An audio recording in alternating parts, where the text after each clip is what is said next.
Oh, so you want me to just start myself? Well, right now, we're here with defensive backs coach Keith Heyward, and can you just talk about your level of satisfaction on where your guys are at right now? Yes, I feel like right now we have a solid two groups of defensive backs that I feel very comfortable that can go in a game and play at critical times. Cornerbacks, Josh Shaw, Kevon Seymour, Chris Hawkins, Jonathan Lockett, Dory Jackson.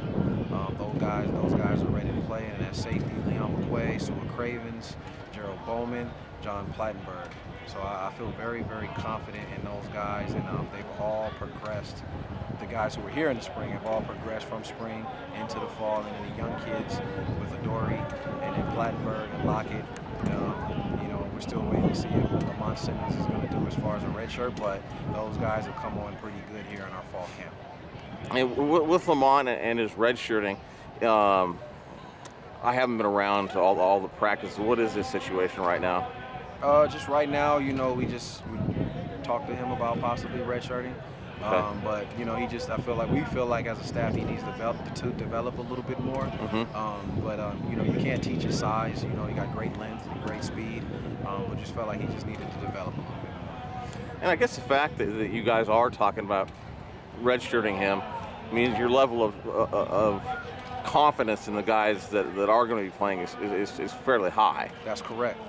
Yeah, the other guys there, with Chris, Josh Shaw, Kevon, with those three guys right there that were here, those guys are great players. They know our scheme, so they're going to be playing well. And then, with the Dory coming in there and then John Lockett, those guys have had a pretty good camp. So, being able to redshirt one of those guys is pretty good because now we don't, we get to have some depth for later on. But if it comes a time during the season where we feel like we need to play him, and then we will. Just depends on what the circumstances at that point. Yeah. Any players that have surprised you a bit? The level of play that they're playing at this point in your fall practices? Yeah, no, I think it was no surprises. If there was a surprise, it would be negative, but I have high expectations for these guys, and they've all lived up to that. Okay. So, I talked to all these coaches, and all of them have a certain theme that they like to preach to the guys that are ultra important for them to improve, become the best players that they can be. Is there something that you on a daily basis that you're telling these guys, something that they, one or two things that they need to focus on? Obviously, there's more than that, but two main. Well, I got two. I got three. Three. One thing is just consistency. All right, consistency. Then you got discipline.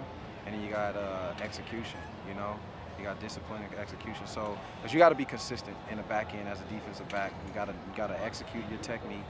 You got to do that consistently, and you got to be very disciplined with it. And you also have the luxury out here of these DBs are probably going up against one, if not the best receiver corps in the nation, which is definitely got to be something that's going to also help them out. Yeah, right. Yeah, well, we're going to be able to recruit the best of the best, and going against Nelson, who's one of our best receivers. Anytime a guy lines up against him, it's going to be a challenge. So, no matter what receiver our guys line up against on either side of the ball, that SC is going to have really good players. So in practice, you're going to be going against great players all the time. Do you have any number in mind of how many DBs that you would expect to play? I'm not going to ask you against Fresno State, but just maybe in general, just. No, I don't have a number in mind. Just whatever that number is, as long as we win, and that's the number. Okay, like to hear that. All right, Coach. Appreciate you taking the time.